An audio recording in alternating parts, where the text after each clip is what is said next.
শব্দটা কি? কুল। এজন্য তিনটা সূরাকে একসাথে বলে কুল আস-সালাসা, মানে তিন কুল। কি বলে? তিন কুল। কুল আস-সালাসা, তিন কুল। বিশ্বনবী ফজরের পরে, মাগরিবের পরে বিছানায় ঘুমোতে যাওয়ার সময় তিন কুল একসাথে পরে হাতের মধ্যে ফু দিতেন। ফু দিয়ে মাথা থেকে পা পর্যন্ত ওই ফু দেওয়া হাতটা সারা শরীরে মেসেজ করে দিতেন। পড়েন সুবহানাল্লাহ। It's a protection, you take protection from your Lord.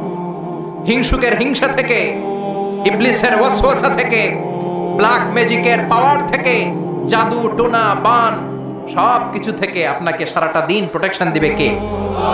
এজন্য তিন কুলের আমল করতে রাজি আছেন তো? মা আয়েশা এই হাদিসের বর্ণনাকারী। আমি নিজে দেখেছি, মা আয়েশা বলেন, আমি নিজে দেখেছি সকালবেলা সন্ধ্যাবেলা ঘুমোতে যখন বিশ্বনবী যেতেন, তিনটা সূরা পড়ে হাতের মধ্যে ফু দিয়ে সারা দেহের মধ্যে মাসে করতেন।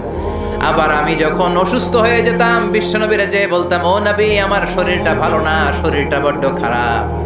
বিশ্বনবী তখন আমাকেও এই আমলটা করতে বলতেন। চিৎকার করে বলেন সুবহানাল্লাহ।